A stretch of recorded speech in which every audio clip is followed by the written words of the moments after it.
Welcome to Stemtalk. Stemtalk. Stemtalk. Stemtalk.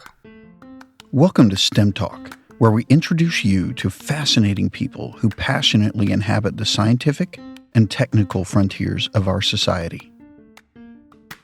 Hi, I'm your host, Don Carnegie, and joining me to introduce today's podcast is the man behind the curtain, Dr. Ken Ford, IHMC's director and chairman of the double secret selection committee that selects all the guests who appear on Stemtalk.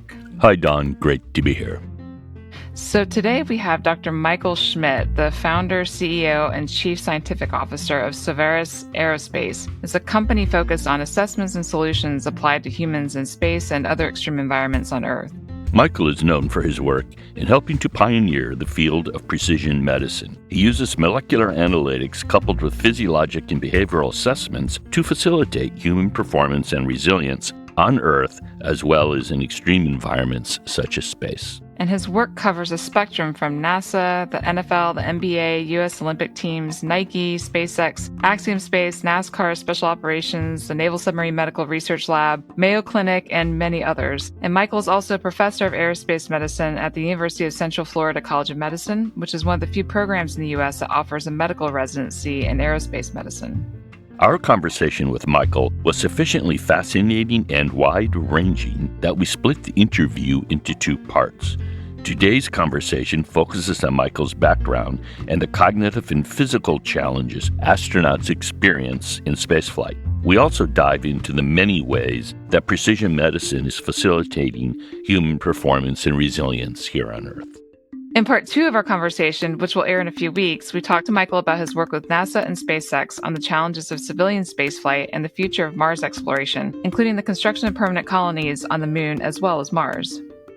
But before we get to part one of our interview with Michael, we have some housekeeping to take care of. First, we really appreciate all of you who have subscribed to Stemtalk, and we especially are appreciative of all the wonderful 5-star reviews. As always, the Double Secret Selection Committee has been continually and carefully reviewing iTunes and other podcast apps for the wittiest and most lavishly praise-filled reviews to read on Stemtalk. If you hear your review read on Stemtalk, just contact us at stemtalk@ihmc.us to claim your official Stemtalk t-shirt. Today, our winning review comes from someone who goes by the moniker Lass Heat. The review is titled Hooked. It reads, Stemtalk is the perfect blend of brilliant minds in refreshingly relevant conversation. It feels like a masterclass wrapped in wit, where complex topic becomes delightfully digestible. The host asks the kind of questions you wish you'd have thought of, and the guests, absolute rock stars in their fields. They explain complex ideas in a way that feels accessible and not overwhelming. There's a clarity and ease to the conversation that makes you want to lean in and learn more. It's science served with a side of charm, and I'm hooked. Wow, what a review. Thank you, Lass Heat, for what might be one of our very favorite reviews. Absolutely. And thank you to all of our other Stemtalk listeners who helped Stemtalk become such a great success. Okay, and now on to today's interview with Dr. Michael Schmidt.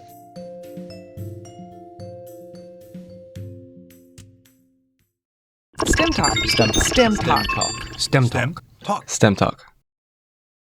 Hi, welcome to Stemtalk. I'm your host, Don Carnegie, and joining us today is Michael Schmidt. Michael, welcome to the podcast. Thank you, Don. Pleasure to be with you today. Yeah, and also joining us is Ken Ford. Hello, Don, and hello, Michael. Hello, Ken. Really great to talk to you. So, Michael, you grew up in Minnesota in a farming community. So is it true that you sometimes had to do chores in very, very cold weather, such as 20 to 30 degrees below zero? Yeah, back in the 60s and the 70s, that was a really cold period in the United States. And so it was, pretty customary to be 20, 30 below as the low and maybe 10 degrees below zero as the high. That was December and January. So yeah, you had to do chores and work in that environment. But, if you stuck inside, you didn't have any outside life. So you just learned to grow up in that kind of an environment to, simply to have fun. So absolutely. But the other part of that was, Minnesota has a climate in the summer that's not too different from Florida. So, right, it would be 98, 100 degrees in the summer. And one of the things that occurred to me was when we were in 2-a-day football practices, that was hay baling season. And so you'd have a 6 a.m. practice, you'd leave and go bale hay. And 98-degree heat, come back for the 6 p.m. second practice of the day, finish that, go back to the barn, which was sometimes, 120 degrees in the barn, and then load up the hay that you did for the day, and then you do that day after day. So it really gave me an interesting perspective on the kind of extremes that people can withstand and endure, and, all the various things we tried, which weren't very sophisticated, but, they were honed over many, many decades of other people figuring it out. So, yeah, I think that was part of it, because I was really fascinated by how much you could do in very extreme situations. I remember briefly doing a spat on my uncle's farm in Wisconsin, and hay baling is still not fond memory. And putting them up in the barn, he put them up in the high part of the barn. He had like a ledge up there with a window, and it was remarkable that this wiry old man could do so much work when he looked at first glance incapable of it. Right. Yeah. 70, 80-year-old men out there doing that kind of hard physical work. And it's almost like a tempering process, right? You're honed and strengthened and made resilient by those kinds of exposures. And I find it fascinating and interesting that you got to enjoy that as well, Ken. It's something that we all share, actually. My mom's side of the family, my grandparents owned a dairy farm in Wisconsin. So something all three of us have experienced. And what I learned in the summers when we went there, and we did some morning work on the farms every morning. And what I learned is why people wear long sleeves and pants, even when it is in the 90s and super humid. So you absolutely have to do that to protect yourself. So yeah, right? Absolutely. It's interesting that we've all had that experience, that shared experience. It is. Yeah. So, Michael, we normally ask our guests when they first became interested in science, and I understand that you fell in love with science early on as a kid, and you even started building telescopes when you were 11 years old. Is that correct? Yeah, and I got my first telescope, I think when I was 7. Actually, I still have that telescope. And I was just fascinated with everything science, but especially the stars. And, I've thought a lot about why pattern analysis is such an important part of what I do now. And I began to realize that when you have to use a pretty crude telescope as a young kid and locate things that are, very low magnitude objects in the sky, without a clock drive, right? We always used Norton Star Atlas to find those things. And so I realized that my fondness for, and maybe aptitude for pattern analysis, came from just being a little kid sitting out at 1, 2 in the morning with star charts and having to locate things in a kind of just a vast sea of light, or little dots of light. So yeah, I absolutely loved that discovery process. And then what led you to become so fascinated with stars and space specifically? Yeah, well then to bolt onto that, those were the years, the really heady years of the Apollo missions, right? Mm-hmm. And the Apollo mission the first mission to the moon. And I remember recording all of the broadcasts of every launch. So I had this little reel-to-reel tape recorder, and I would, whenever something was being broadcast, no matter how late at night, that little recorder went on, and I had archived all these recordings of the launches and communications. And I actually remember having that recording on, laying there at night and hearing the Apollo 13 catastrophe. And, I still, if I reflect back, get a little bit of a chill at how that struck me when I was just a little boy in Minnesota listening to all of that. So yeah, it was a fascinating and heady period to be growing up, as the space program was really just birthing at that time. Yeah, absolutely. So did you ever think about becoming an astronaut yourself?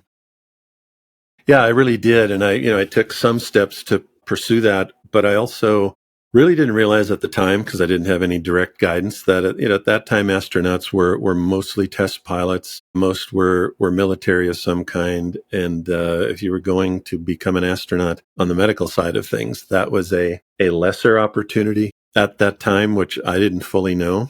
I did give pretty serious thought in the late 90s, and this kind of came from my interactions out at NASA Ames, where I was, and we'll probably talk about that a little with Dr. Ralph Pellegra, who was the chief medical officer at NASA at that time, and was for many years, and he's still there. And Ken, you probably know Ralph, one of the beloved characters in my life. But there was a time I thought serious about it then, but I had young kids, so I made the decision that I was going to I wanted to coach my kids and still do my science in another way. So that's kind of the interface. I never formally applied to the astronaut program, but the biology of spaceflight has been my love and my passion. Mm. As a kid, I understand that you were a really voracious reader. I was too, and I've noticed that it's a commonality among many of our guests on STEM Talk. I hope it continues to be a factor in young people's lives today. But is that true that you were a big reader? Yeah, you raise a good point, Ken. I do look at my own sons who are voracious readers as well, and we instilled that. And I think so often that comes from families and parents, or maybe somebody outside the home that inspires that.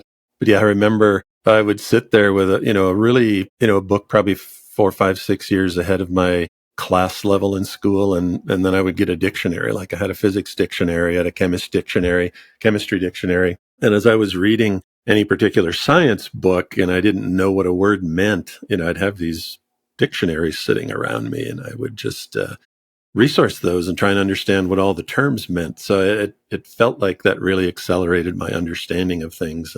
But I was also an athlete, so I didn't just live in the, kind of in my head or in the science world. It was a really fun, exciting time to grow up.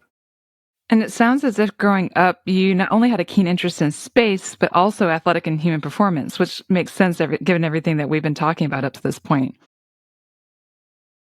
Yeah, we kind of lived for sports. I was a 4-sport athlete. I was a pitcher in baseball, a sprinter in track, a quarterback in football, and a point guard in basketball. And there wasn't a whole lot of time for things other than athletics and school and work. That's kind of what life was like, at least in our town at that period for me. So how does a high school quarterback from a small farming community in Minnesota end up in the UK for college? Yeah, so, I had done my original PhD work, and I did that research at NASA Ames Research Center, and that was in molecular medicine and biochemistry. And we did a lot of that work in, the extreme environment world. I had a lot of interest in neuroplasticity, and we had really some success in the area of neuroplastic change in a lot of different environments. And so what I really wanted to do is pursue a second PhD in neuroscience specifically. And so that's what took me to the UK. And the Lancaster program allowed me to do some of the work, places like the University of Cambridge, the University of Surrey, Manchester University, etc. So it gave quite a bit of flexibility for who I was able to work with in that program. And then I was really focused on neuroplastic molecular networks, things like brain-derived neurotrophic factor. And what we were really looking at is, how do you assess these things? But also the primary goal was, are there countermeasures? And, that's, I would say, if there's anything we do a lot of complex analytics, but because we work in extreme environments and careers are short, risks are high, the challenges are extreme, we realize that there has to be solutions today, even if we haven't figured everything out. And so a lot of that work was really focused on what are the countermeasures that we can use to enhance performance and modulate neuroplasticity and support people who have a greater external load and even internal load than you would in ordinary clinical medicine or ordinary daily life. Let's loop back to your time at NASA Ames. What years were you there? So that was really the late 90s and into the early 2000s. Yes, And were you out there at that time, Ken? Yes, I was. I left in late 1999. So I was there at the end of the 90s, like 96, 7, 8, 9, or 97, 8, 9, that era.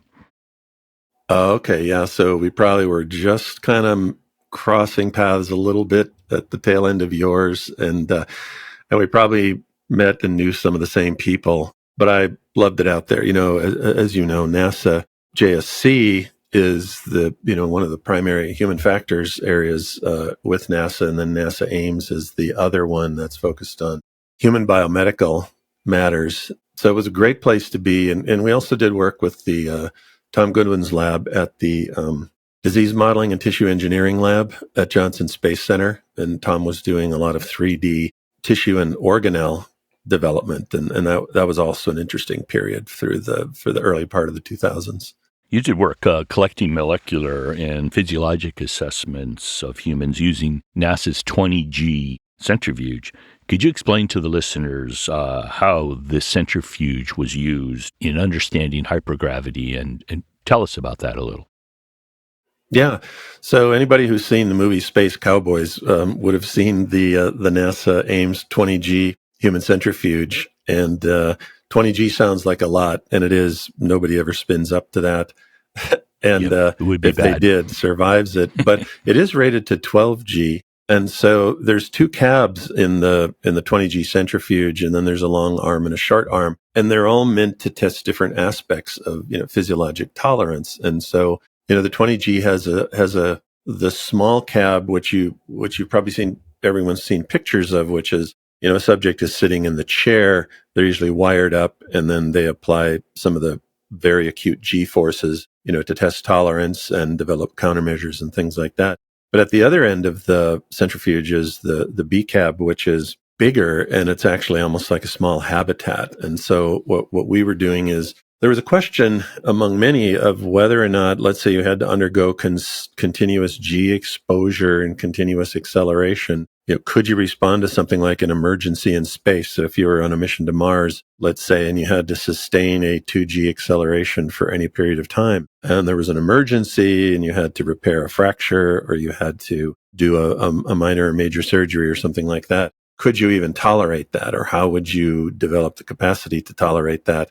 And so that was the nature of one of the really interesting studies we did, which was a 22-hour continuous centrifugation. So, you can imagine somebody sitting in that cab for 22 hours and spinning literally all day and all night. And so they were wired up to EEG and about 20 different autonomic nervous system measures. And then we were, pulling biological samples and collecting urine and things like that. And so we were integrating the physiologic measures, behavioral measures, with the molecular measures over that period of time. And, one of the things we found, obviously it was very physically demanding to do it. And actually Ralph Pellegra terminated this study at a certain point when we were getting to the higher G levels.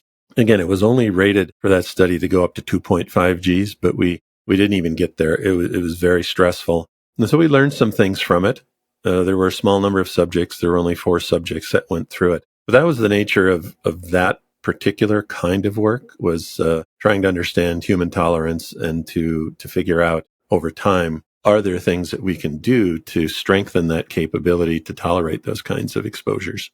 I remember that device, and there are other amazing devices at NASA Ames, all of which are the kind of devices that are hard to replicate. And when they cease functioning or they're closed, they're unlikely to be replaced. They're sort of national treasures.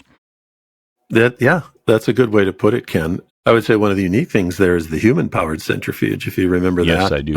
In the centrifuge building. So you have one person sitting there facing outward and it's a disc shape on the floor for listeners. And then you have another person essentially pedaling. And so the idea was that, could you have a human-powered centrifuge in space to where, you would get some of the exercise demands accomplished for the one astronaut who is pedaling, and at the same time, you're loading the other astronaut with modest G-forces while that's happening, and then they switch places and each of them gets their exercise and their exposure. So that was really part of the idea of the human-powered centrifuge, and it's still there to my knowledge, and a really interesting concept. And I would say, just to that point, the one thing we haven't done a very good job at yet is addressing the problem of microgravity and countermeasures to microgravity. And we had the artificial gravity working group, at least the last one I was at, was held at Ames in 2014. I'm not aware there's been another artificial gravity working group meeting like that had both medical people and engineers. And I think the microgravity challenge of space is one of the most prominent forces affecting astronaut health in space, and it's one of the least resolved of the countermeasures and of the solutions that we have developed for space. I absolutely agree. And when one brings it up at meetings, people nod their heads, but it's not attended to or or even really seriously discussed. It's discussed in in the context of human health and wellness, but the countermeasures are largely ignored or pushed to the side. Yeah, yeah, and it's my personal belief and scientific opinion that so many of the problems of space that we currently experience would be remedied substantially and maybe completely with the solution to the artificial gravity problem. Obviously, radiation, isolation and loneliness and things all have their influence, and not to diminish that. But I think the importance of bringing astronauts to some level of artificial gravity, whether that's zero 0.5 or 0.75 or 1G, it has to be one of our primary goals if we're going to solve long-term space habitation. It would be surprising if it wasn't one of the major drivers of issues in space, given that we evolved on this planet, and it's one of the most fundamental aspects of our existence is gravity. So it's hard to imagine that that's something we can ignore. Yeah. Yeah, and if you look at some of the transcriptome studies, the RNA studies in spaceflight, a lot of the genes that do change in space are some of the cell architecture genes. And so, it's very clear that, when you're in microgravity, all of those things that are engineered in 1G to kind of hold us together, the scaffolding and things that hold us together, the demands are different. And so the RNA and the gene expression changes in accordance with that. So it is something that requires attention. And as you've said, Ken and Don, and I think most all my colleagues say, we have to solve it, and we're not giving it enough effort at this point. So let's hope that this changes. We'll see. Agree strongly. You're the founder, CEO, and chief scientific officer of Savvaris Aerospace, a company that really focuses on assessments and solutions applied to humans in space, as well as extreme environments and performance here on Earth. When did you come up with the idea for such a company? It's relatively unique. Yeah, so there was a time when Ralph Pellegrin and I at NASA, we were discussing career things. He'd been there for a very long time and was, as I said, a beloved flight surgeon at NASA. And, I had many discussions about, should I, pursue a career at NASA? Should I pursue a career elsewhere? And, I really didn't want to give up the work we were doing with elite athletes, because I had that kind of exposure in my training as well. And so I came up with the idea to start our company, Savvaris Aerospace, so that we could branch across the spaceflight environment, the military environment, athletes of all different kinds. And so, and when you do that, the environment where everybody operates, the types of athletes and elite performers, they all vary. And so, we had to ask, well, what is the final common pathway in the work that we do, right? What's the thread that holds it all together, so that it doesn't seem like a disparate set of activities? And the threads for me that held it all together was understanding molecular complexity, the number one. So we're heavily molecular focused. We try to tie the molecular focus into physiologic and behavioral assessment, because those are obviously important parts of the phenotype.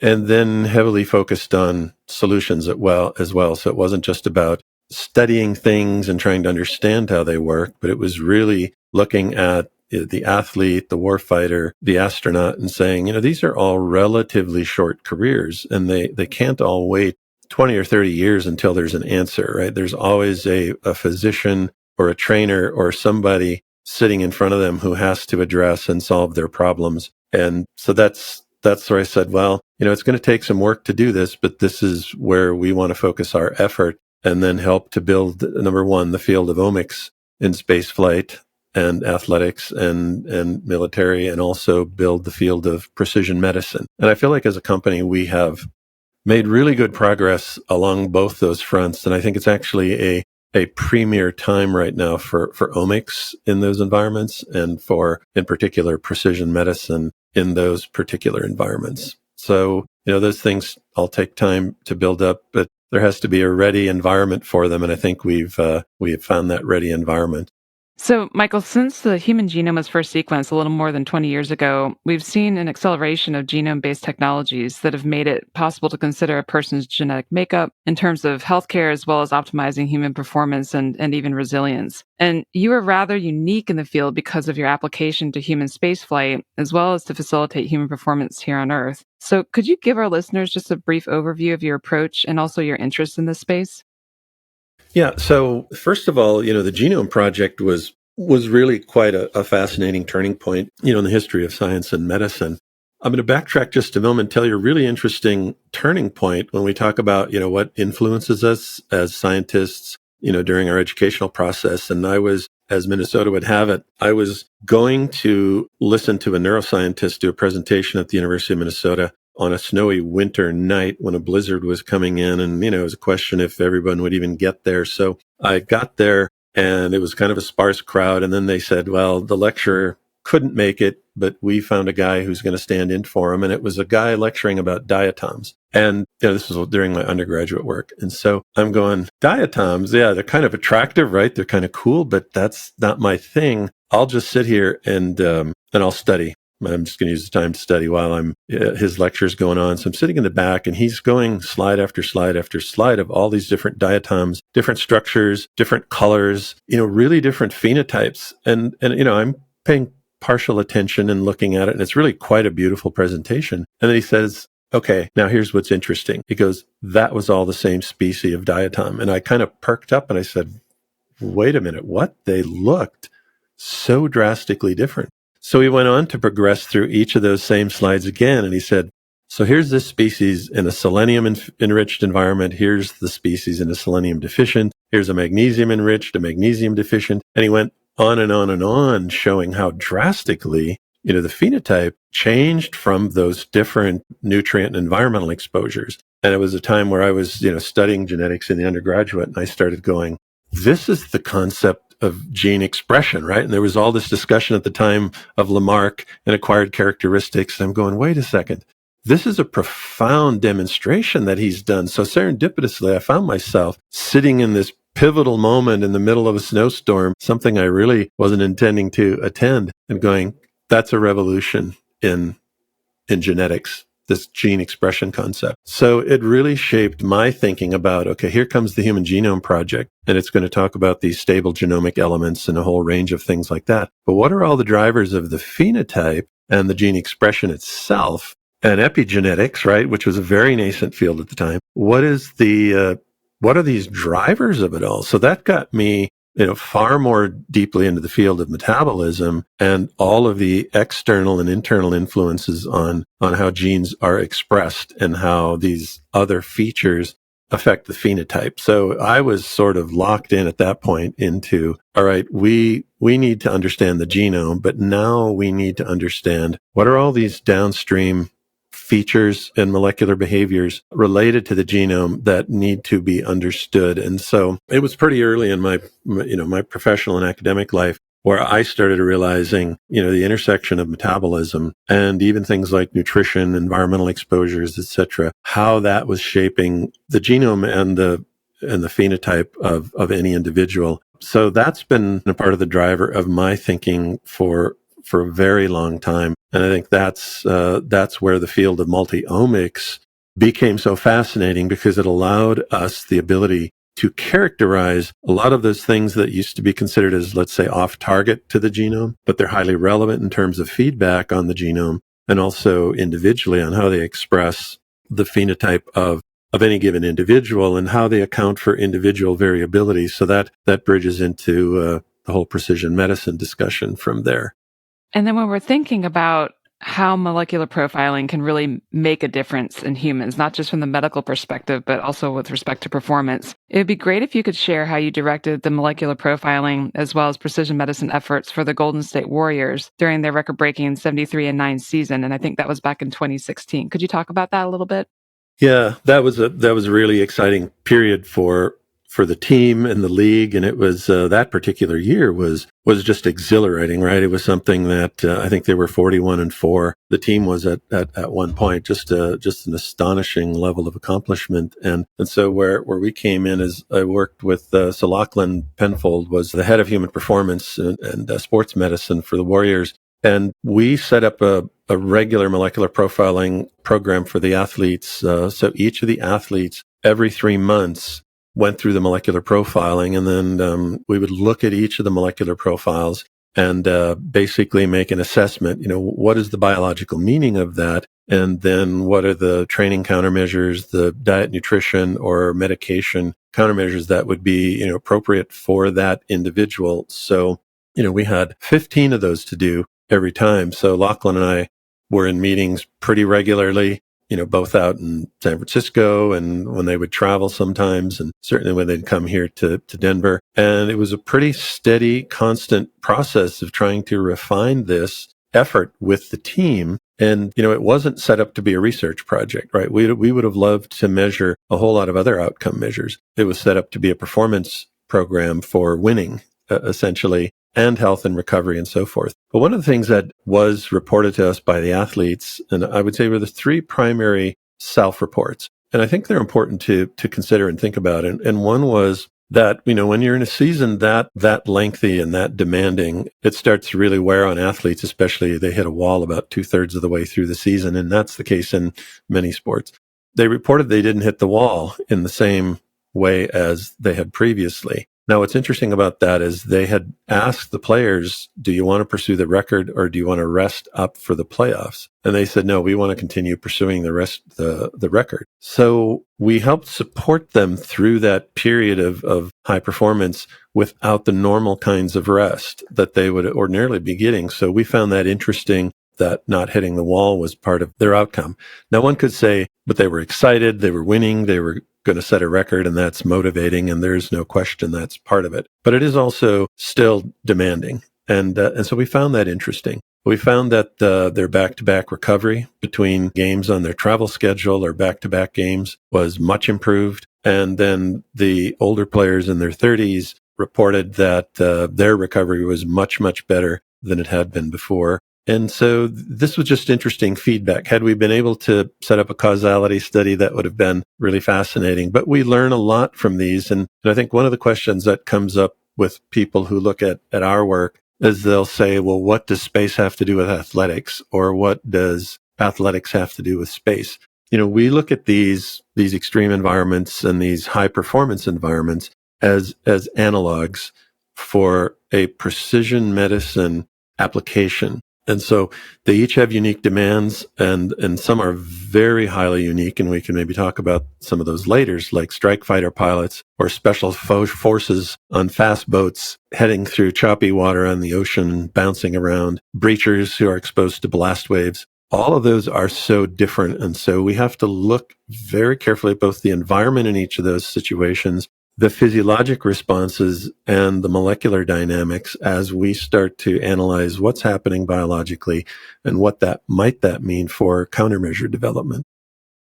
So you had a review back in 2013 in Metabolomics that looked at the use of omics-based analyses and its potential to enhance astronaut safety and performance. So as you pointed out, omics has allowed us to identify the differences in humans and how they respond to extreme conditions such as spaceflight. So Michael, it would be great if you could talk about this review specifically and then what you learned in terms of the risk profile of individual astronauts and how personalized medicine could potentially mitigate some of those risks. Yeah, that paper in 2013 was really our attempt to try and say to the space medicine community that it was time to really incorporate omics into spaceflight and multi-omics in particular into spaceflight, because it had been deployed across, all kinds of terrestrial medicine applications, but it had not yet been deployed at all in spaceflight. And, we felt, and that was Tom Goodwin and I wrote that paper. He was at Johnson Space Center at that time. We were basically trying to say to the community, it's really time that we transition this analytical tool from terrestrial medicine into spaceflight, and that it would do a couple of things for us. Number one, it would give us the ability to more thoroughly characterize the biological response to spaceflight. Number two, patterns that we might find in those kinds of data sets would potentially point us towards A, new hypotheses that could be further tested with targeted analysis, and B, potential countermeasure targets right out of the gates. And I want to speak about a couple of those in just a moment. And so we felt that that was then going to add to the kinds of data sets that would help us eventually inform the practice of precision medicine. And I'm going to insert one sort of concept here that's really representative of why I think the precision medicine concept is so critical. So often when we're doing studies on Earth and in space, we're focused on analyzing the mean, right? And then we determine, the effect size or the significance of whether the mean is changing. And when the error bars are significant and the standard deviations are high, we tend to stay in univariate statistics. Well, that finding wasn't meaningful. We take a different approach to that kind of data. We look at it from the standpoint of, okay, that's fine that the mean is informative, but you have at the top end here responders and at the bottom end non-responders, no matter what we're measuring. And so that really, in my view, opens the door to the concept of precision medicine, saying, yes, well, the responder was fine, but the non-responder, we've really got to give them particular attention in terms of understanding why they are not a responder. And then having understood that, how do we apply interventions or countermeasures so that they become a more optimum responder? And so one of the classic ones is if you look at Laurie Ploutz-Snyder's work, who ran exercise on the space station for about 15 years, if you look at some of the muscle data from the IRAD and the ARAD technology platforms, and they break it down into lower leg muscles, forearm muscles, and so on and so forth, different muscle groups. The disparity between the responses is really dramatic. And, she and I did a roundtable, and she said, not too many years ago, and she said, Michael, we don't have any idea why these responders and non-responders are like this when given similar loading. She said, I think it's going to be the domain of precision medicine to figure that out. And so if you look at that particular muscle response data, you could say, well, we can do a hypothesis-driven study and ask the question, could it be these 10 or these 20 or these 30 markers? But we may not be looking in the right place. And so where OMIX becomes really important, and especially things like gene expression, the transcriptome, or SNP profiling for individual variability, or even the metabolome, which we think is one of the closest things to the genome in terms of characterizing its function, those will be the things that will start to direct us toward the unanticipated findings, or that show us the way in terms of, well, what pathways are actually involved in this differentiation between the good responders or the poor responders or the intermediate responders. And so that's where the omics becomes so important, even though we have a real struggle with small subject numbers and very big variable numbers in omics. We've gotten better at sorting through the false discoveries, right? There's tools for avoiding false discoveries. They're not perfect, but they are useful tools. And, we approach it with that in mind. How do we interpret this kind of data so that we don't overinterpret, but how do we also not miss real findings that we can follow up on? And so that was the nature of the 2013 paper. How do we push the field in that direction? And, others were saying it, not only us, but it was part of the steps that led to the NASA twin study of one year in space, which was almost a full year in space with Scott Kelly and Mark Kelly. An enormous amount of data came out of there, both data that in terms of method development for doing this in space, and also data that said, okay, here's some changes at the molecular level and other measures that were changing that we didn't expect. So that now gives us new places to look for our hypothesis-driven research. And out of that also came some findings that we believe lead to precision medicine applications today. And if you like, I'll speak to just one, because I think it ties the omics together with the precision medicine thinking. And that's really the foundation of our 2023 paper, Precision Medicine in Extreme Environments, from spaceflight to high-performance operations on Earth. So one of the findings in the twin study that stood out for us and this was in our collaboration with Chris Mason's group at Cornell, identified a change in the serum paracresol. So you say, okay, well, that's a signal. What's the biological meaning of paracresol? Paracresol is a metabolite of tyrosine, the amino acid tyrosine. So tyrosine enters the gut bacteria convert it to paracresol, and it's reabsorbed back into the system. So what does it do? Well, it influences drug metabolism. It consumes sulfur groups in the liver, but it also influences dopamine metabolism. And we know now that it influences osteoblast activity. It actually impairs osteoblast transformation in bone formation. And of course, we know that bone degradation in space is one of the principal problems of being in microgravity. So to find another signal that could affect both bone and could affect cognition and brain and liver metabolism, drug metabolism, and endogenous metabolite metabolism is an interesting finding. So we know on Earth that it has those effects. So, we've found from the OMIX part, the metabolome part in particular, that paracresol could become a very interesting marker, a very important marker in space. It, of course, needs additional research on a targeted and fully quantified basis, which is what we're doing now. But then the question comes up of countermeasures. So what would you do? Well, you don't want to restrict tyrosine because we know that works. But if you restrict it, astronauts are already low on their protein intake. So that's not a favorable choice. We also know that if you give certain types of fiber, that it modifies the clostridial species that make paracresol, and you can lower paracresol quite dramatically with these types of fiber. And you can provide extra sulfur groups using things like N-acetylcysteine and glutathione, which help maintain the sulfur pool that paracresol would normally deplete. So already you can see how an omics type analysis finds an unexpected signal that leads to an attempt to describe the biological meaning that then leads us to countermeasure considerations. And all of that can lead to A, countermeasures today that are precision, or B, future research that, hones in more precisely on the kinds of measurements that would give us additional confidence in saying, yes, this is a practice that should be deployed today in spaceflight.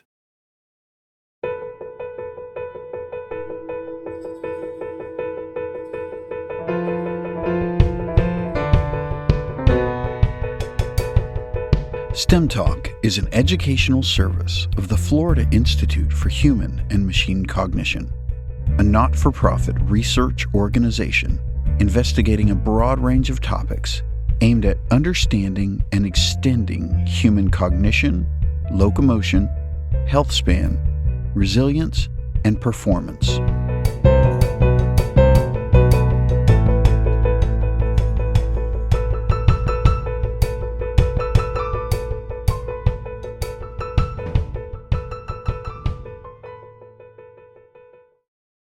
Earlier, you mentioned and discussed a little bit the individual variation, heterogeneity in response to exercise in space. And this is seen on Earth as well, of course, in particular with the aging population. And there you can have large populations in the study. And I mention that because Marcus Baumann here at IHMC is just starting a large NIH multi-center study looking at that problem. That is the heterogeneity in response to resistance training in older population. And I think it'll be an interesting study, and it's one I think you'll find interesting as well.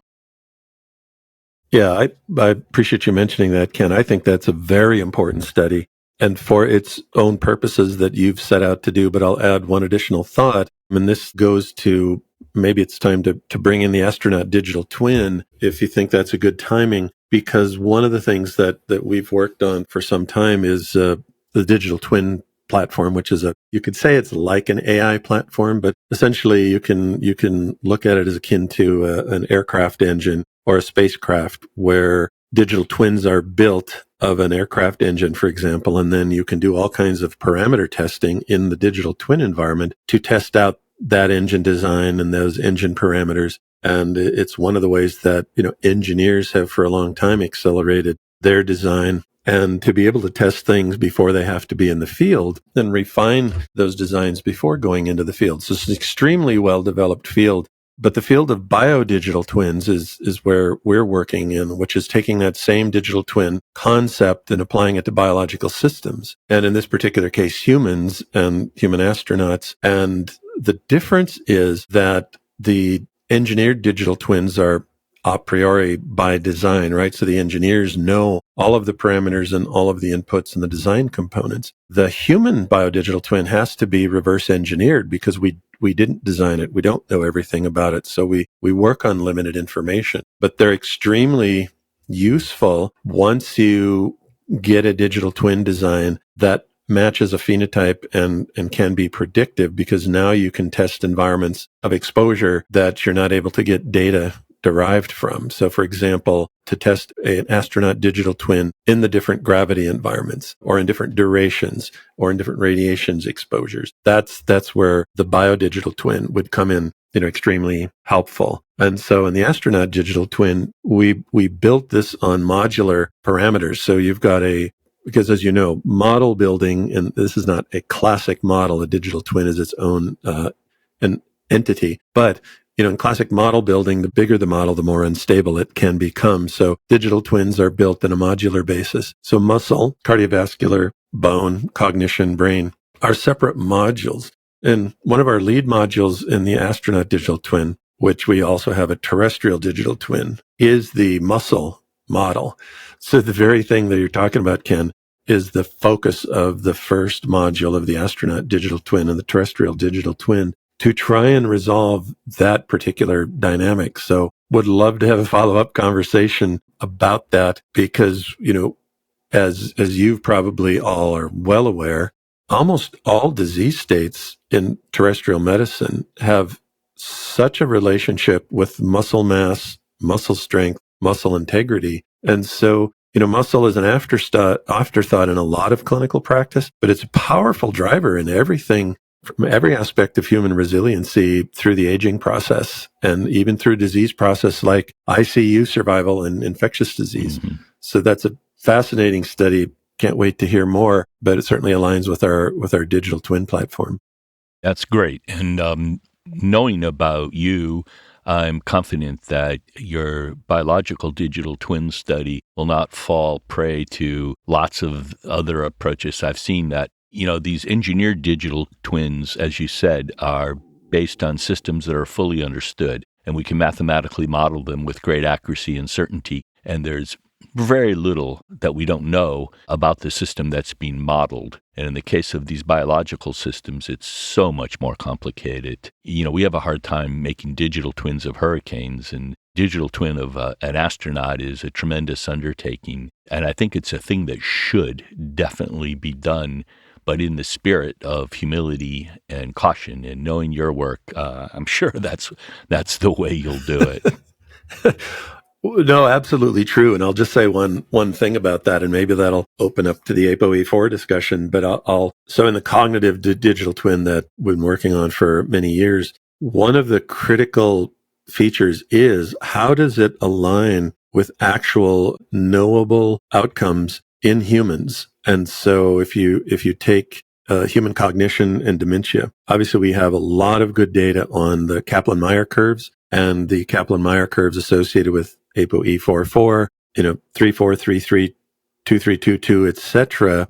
And so, when putting together the components of the digital twins and, using the Bayesian inference models, what we look at is, how closely do these inputs align with the Kaplan-Meier curves? Because if we move far away from those, then we know that the predictions are really useless. And so some of the things that we think mechanistically or intuitively are going to have an impact, they actually move us away from the Kaplan-Meier curves, and they aren't predictive. They're not useful. So yeah, they have to be tied to some basis in reality so that they have a predictive power to them. And yeah, it is an exercise in humility and surely an exercise in complexity. And these are works in progress.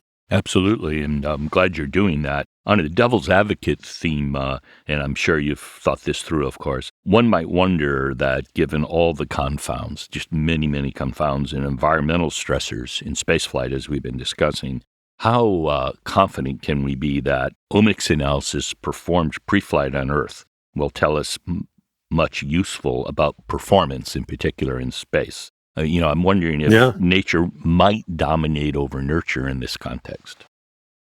Yeah, I think that's the absolute driving question. And so, for example, in Inspiration 4, so in the twin studies, there was lots of intermediate analysis done, with OMIX, so that there were, I think there were 19 total time points in the whole mission, many time points in flight. And I think the in-flight measures are absolutely critical. For the Inspiration 4 and the Polaris Dawn missions, there were limited in-flight specimens. And so the ability to characterize in-flight was limited in those missions. And that is a severe limitation. And so I think all those severe limitations have to be taken into consideration. And then, of course, with the individual variability between just people, but also between sexes, males and females, those all come into play. So I think if we're honest in all of these kinds of experiments, there's a lot of confounders, and we do have to be aware of those confounders. Our approach is, if we can picture the day. So our view is that if you have these many, many tens of thousands of measures on every human that's going into space, short duration missions, long duration missions, and there's a harmonization of methods across all of the flights. Eventually we start to imagine 100 people, 500 people, 1,000 people. At some point, there's a data set using similar measures where we can start to tease out these kinds of signals where we start to develop more confidence. But that always is an issue. And that's why I think the precision medicine discussion comes into play. Pre-mission, in-mission, and post-mission, which maybe we'll jump to in a moment. But to have that kind of data also begs the question. So, for example, on the Inspiration 4 mission, we have numerous immune signals that start to change fairly early. Well, now we can compare those immune signals to the NASA twin study of 1 year in space. And, we see some of those that are similar. The question is, are those early changes that you see in Inspiration 4 of any relevance on that short of a mission? Do they warrant any kind of a countermeasure? Maybe they don't. Maybe they're a favorable adaptation that needs to be left alone. And then, with more data, we'd hope to learn, well, at what point does it become problematic in a mission, right? 2 months, 6 months, whatever. At what point does it require a countermeasure? And I wanted to just talk momentarily about a study that probably isn't thoroughly well known, but I think it's very fascinating. So Brian Crucian's group at the Johnson Space Center and others, have been seeing in the immune system for many years that there's a viral reactivation that takes place in space, especially the longer missions. So that viral reactivation could be Epstein-Barr virus, Visnavirus, cytomegalovirus, and things like that. And so it's been a fairly consistent pattern. So Crucian's group asked the question, well, because physical activity and fitness does have an impact on the immune response, does it affect this phenomenon of viral reexpression in space? And so they looked at the fitness of astronauts, and this has been published. There's a couple of studies on this now. And they looked at a whole range of physical activities, cardiorespiratory fitness, but the two that stood out were the number of total pull-ups and the number of push-ups that the astronaut could do in 2 minutes. And what they found is that depending upon which virus was being measured at the time, those in the lowest quartile of pull-ups and push-ups had a roughly 29 to 39% greater viral reactivation in space than those in the most fit, highest quartile. So I find that a really fascinating study for many different reasons, but I wanted to share that because it takes us back to this immune discussion. So, right, if there are immune changes in space, what are the appropriate kinds of countermeasures? And they don't always require things like medication or metabolic interventions and so forth. And it brings me back to some of our BDNF work, the brain-derived neurotrophic factor work. If you look at radiation exposure, even in the centigrade level, that BDNF levels in rats fall pretty precipitously, and so do Krebs levels, which is one of the primary transcripting elements in the nucleus. But if you exercise those animals in the same radiation exposure, it is highly protective against the blunting effect on BDNF and Krebs. So there's a power to understanding some of these molecular dynamics. And then where our creativity and mechanistic knowledge has to come in is really understanding what are the optimal countermeasures that could be protective. And in an incremental way, what is that aggregation of different kinds of countermeasures that together have the greatest impact? And that's really where the precision medicine concept comes in as well. Incrementally, what are the varied interventions that together most optimize the individual astronaut for entering in space and then maintaining themselves in space and then thriving once they reach Earth? So, Michael, just all fantastic work that you're doing. And one of the other reasons that I was so excited about today's interview is that you are president of the Human Research Program for Civilian Spaceflight. And this is an initiative to address the widespread needs that civilians will face as space travelers. Just a couple of decades ago, this seemed like such a distant possibility, but back in 2022, 4 civilians climbed into a SpaceX capsule and became the first all-civilian crew to orbit Earth. And it's such an exciting time, isn't it? And just would love to hear your thoughts on civilian spaceflight in general.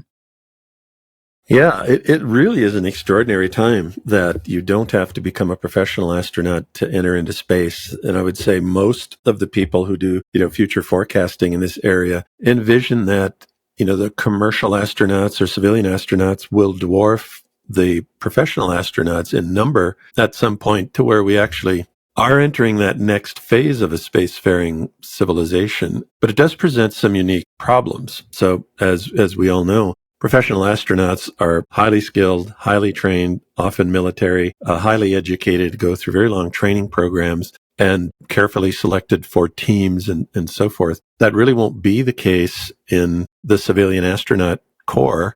And that's going to then involve people with all kinds of comorbidities, right? An individual has flown with Parkinson's disease so far. We're going to see people with, type 2 diabetes, people who are going to fly with cancer. What about a person who flies already with osteoporosis, who can afford to go, who won't be prohibited from going, but now it potentially accelerates their bone loss? And we can kind of go down this whole spectrum of different kinds of conditions. Somebody with dementia or, let's say, cognitive impairment that's not clinically severe, but will that accelerate in space? Or if they go into space with an ApoE44 genotype, are they going to respond more poorly than some civilian who has an ApoE22 genotype? And that's another specific discussion that would be wonderful to have before we close. But it's all these comorbidities that are going to be entering space, these individuals, and we won't have data on those. And how do we prepare them? How do we study those? We went to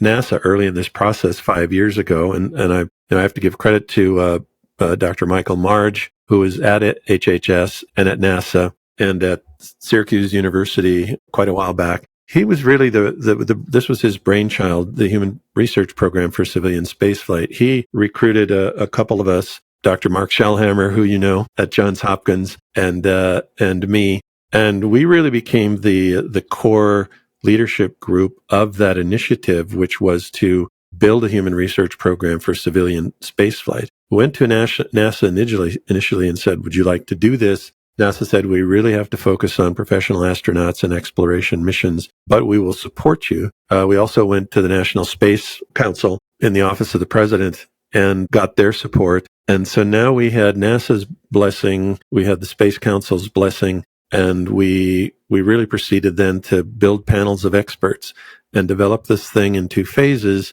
And over the course of 4 years, probably had about a total of 100 thought leaders involved in reviewing the program that we were developing. Then we took it more open to the public and had another 100 invited professionals and said, look at our program, pick it apart, see what you think it's missing. So we would say that we have about 200 of the world's thought leaders in human spaceflight that have vetted our program, and probably a core group of 30 or 40 committee members who've really drilled into this to develop something that we think is quite well structured now to go forward and do the research that's needed for civilian spaceflight. So it's not a clinical practice group. That's reserved for others. It's a human research program, and it's built upon really 3 tracks. The one track is comprehensive measures that we believe if we do these on every mission across all countries, across all flight providers, across all the different types of phenotypes of astronauts, that we will now have a type of database that tells us more about spaceflight in the next 5 to 10 years and especially in these cohorts of people with comorbidities than has ever been generated. That's point one. Track two is the hypothesis-driven research, and that's where we ask the primary questions. Well, how do we specifically deal with the problems of bone, problems of muscle, cognition, jugular vein stasis, ocular, the space-associated neuroocular syndrome, some of the classic risks of spaceflight? How, if you send somebody with diabetic retinopathy into space, is that going to accelerate their SANS problem, their space-associated neuroocular syndrome, and so forth? If we know that, I mentioned paracresol earlier. Paracresol has been found elevated in Parkinson's disease, and it affects the conversion of dopamine to norepinephrine. Well, if paracresol is being formed in someone with Parkinson's, does that accelerate their Parkinson's because it targets that specific part of the nervous system?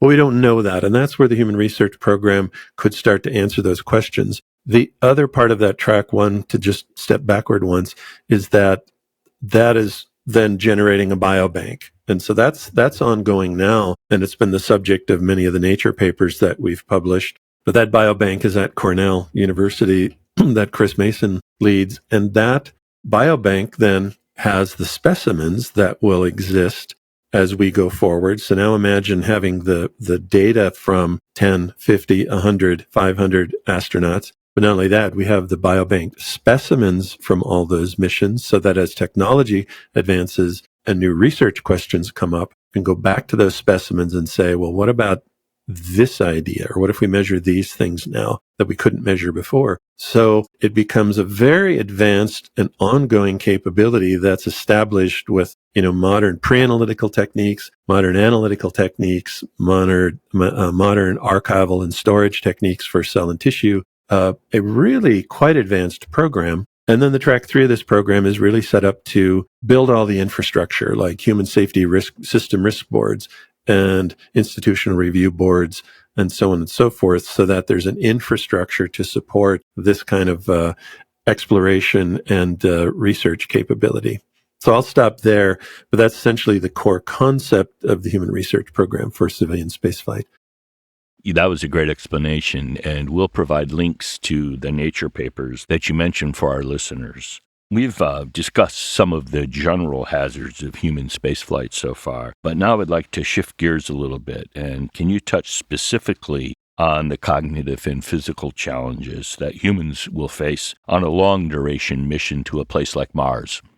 Yeah, that's where the unknown unknowns kind of come in, of course, because we don't have any data from humans and Mars. And so that's where our predictive ability is going to be really tested. I'm going to go back to Charlie Lamoli's work, who you may have had on, and I'll kind of align that with some of my own thoughts. So Charlie Lamoli is at UC Irvine, and he's focused his work on radiation exposure in oncology, but also in spaceflight. And I think he's got some of the best animal studies that have ever been done on spaceflight radiation exposure. But his focus is on the brain in particular. And he also focuses on more what are called space fluent radiation levels. So if you measure 30 gray or 10 gray, that's a heavy radiation dose that would be far beyond what you'd experience in space. So he said, well, let's look at, 5 centigray and 10 centigray, much smaller doses that are realistic for exposure, and ask the question, what effect are they having in the brain? And what Charlie showed, and I think it really got the space community on alert, is that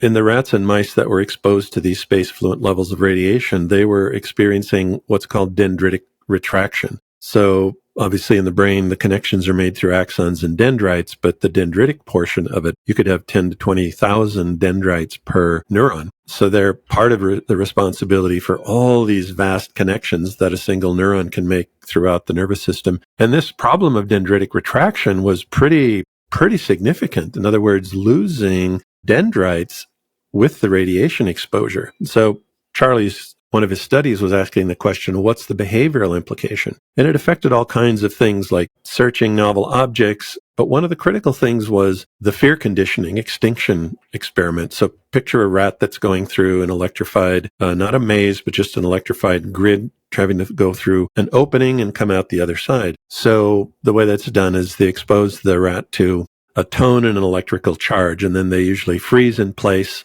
and, then the charge and the tone is over with, And if they do that enough, all they have to be exposed to is the tone. It doesn't even have to be electrified anymore, and they'll freeze in place. So normally a rat, you put them through this over and over and over again without the grid, but only the sound. And in about 30 repetitions, they'll realize, oh, the electrification isn't there. The shock isn't there. So they're able to unlearn that. So it's a fear extinction study paradigm. What he found out with the radiation exposed animals was that this fear extinction never recovered. It was like the brain became hardwired, or that dendritic retraction was such that they never were able to learn that there was no longer a threat, and they could proceed through the cage to the other end where it was again safe. So Charlie likens that to a traumatic, post-traumatic stress dynamic in warfighters, that they really never unlearn the trauma.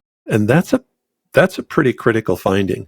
One of the things that we've been concerned about ourselves, and this goes back to our neuroplasticity work and our BDNF work, brain-derived neurotrophic factor, is this very same thing. So if you're on a mission to Mars, and now you're 300 days out, 500 days out, you're on the surface, does the impact of that low level of radiation, and it's going to be more than humans have been exposed to in the past in space, what is the impact on these neurotrophic networks and on these neural networks? And does it degrade them similar to the rats? Does it impair them such that it starts to impact decision-making, team cohesion, mood and behavior, ability to execute tasks, resiliency, dealing with complexity, approaching problem solving? Let's say an emergency happens where a surgery is needed, or there's an engineering crisis that has to be solved that's very complex. Does that functional impact of deep space radiation impact all of those aspects of cognition that become mission critical? And that's an answer that we really don't have right now. I'm going to jump to one study that's relevant to this. And so Stan's group and a group from the University of Pennsylvania took a 14-month mission to Antarctica, and they looked at various brain imaging and also BDNF levels in blood over a 14-month mission to the Antarctic.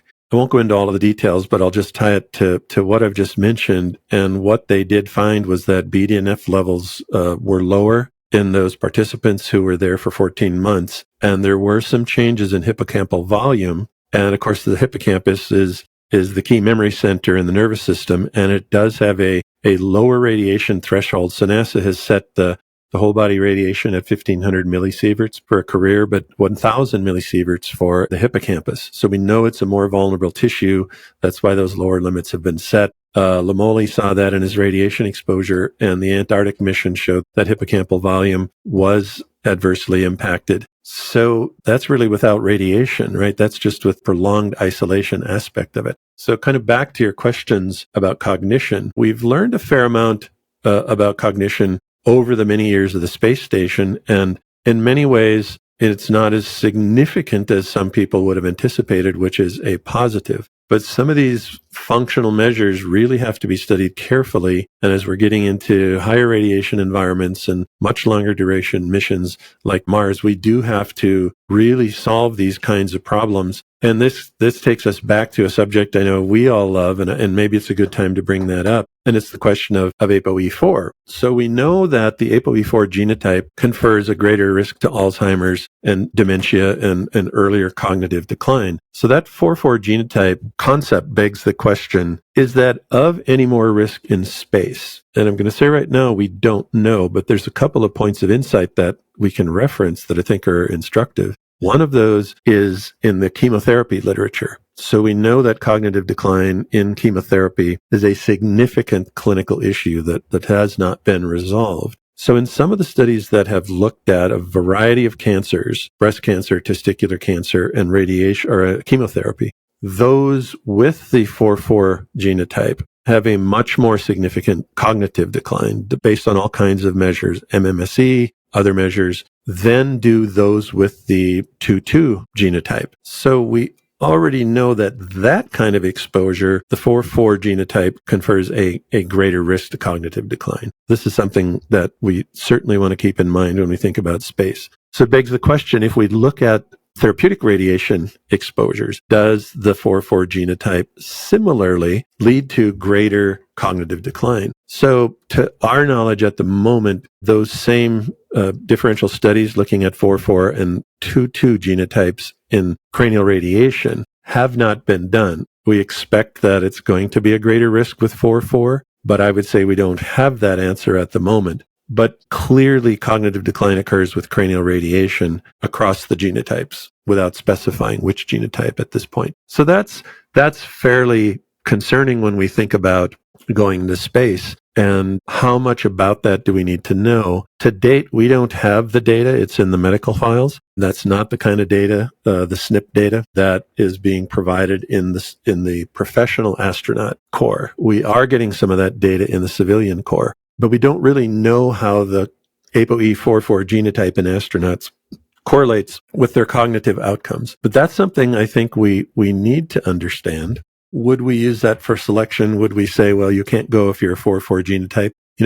That's all to be determined. Would we say, if you're a 4-4 genotype, we're going to take these kinds of preemptive measures as best we can? I think we absolutely have to do that, just like we would take those precautions with the 4-4 genotype on Earth today. So that's where I think there's so much to talk about with cognition in space, but I think those are some of the key thoughts that we have right now, and in the time we have, that might be a good place to sort of anchor it. Mm-hmm. I agree. On Earth, you see increased risk of cognitive effects from medical radiation in ApoE44s. Now, of course, the medical radiation is not the same as galactic cosmic radiation or solar particle events, but it gives you a clue, or it gives you a worry, I'd say.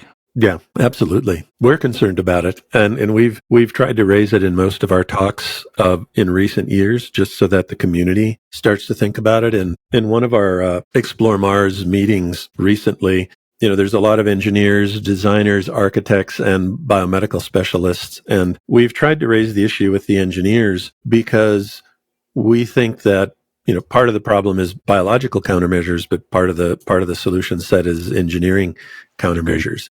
Maybe if you can't engineer the whole spacecraft for the kinds of protections that are needed, because of mass and weight and other things, maybe there's a sleeping environment or a helmet or something where there's a shielding for a period of time. So at least you cut that exposure to the brain by a third, or some number that's impactful. And so I think it's like all of these space related challenges. It's that intersection between engineering and biomedical that really has to take place to solve them in a collective fashion.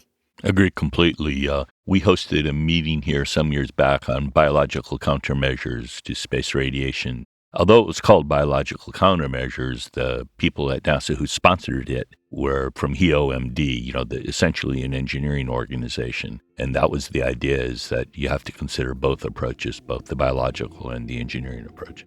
Yeah, and I'll just, on that note, Ken, I want to direct you and maybe the listeners to, in our new book, Building a Spacefaring Civilization, we have a chapter in there also on precision medicine. And what I chose to do in the precision medicine chapter is tackle the question of space radiation from the standpoint of precision medicine. And I used 4 primary examples of the intersection between genotype and micronutrient impact, and how each of them, and I used 1 carbon metabolism, iron, and magnesium, and then NAD, because each of those are involved in specific kinds of protection and or repair mechanisms of DNA in a radiation exposure environment. And so I'll invite you to take a look at that chapter in particular, because that is one way that we've envisioned saying, well, each of you individuals have a different 1 carbon genotype. You have a different genotype related to NAD metabolism. Magnesium impacts all of the DNA repair enzymes. And so if magnesium deficits are present in space, which we know they are. They commonly are, yeah. Yep. To what extent does that impair the DNA repair enzymes in a way that we've not been looking at? So when Scott Smith and Sarah Zwart have done their excellent work on magnesium status, it's looking at particular status measures, which are important. But the next element in the next phase of this kind of research, we have to look at the the endonucleases and aporinic endonucleotide repair systems and DNA ligase systems and so forth to see whether they've been impaired. In other words, 400 milligrams of magnesium a day may be sufficient to protect cardiac rhythm and things like that, but is it sufficient to maintain an optimized DNA repair in a higher exposure environment? Stemtalk. Stemtalk. Precision medicine and personalized medicine are definitely the wave of the future, and there's still so much that we have to learn in terms of developing new technologies and countermeasures that will guide the future of human spaceflight. It's so exciting to hear the work that Michael's doing. Absolutely. His work is important, not only in helping us to understand the effects of spaceflight on humans, but he's also doing important work advancing precision medicine that will have substantial impacts here on Earth as well. Part 2 of our interview with Michael will expand on these themes. Like today's conversation, Part 2 is a fascinating discussion that our listeners will not want to miss. I absolutely agree. And this is Dawn Kanaga signing off for now. And this is Ken Ford saying goodbye until we meet again on Stemtalk. Thank you for listening to STEM Talk. We want this podcast to be discovered by others, so please take a minute to go to iTunes to rate the podcast and perhaps even write a review. More information about this and other episodes can be found at our website, stemtalk.us. There, you can also find more information about the guests we interview.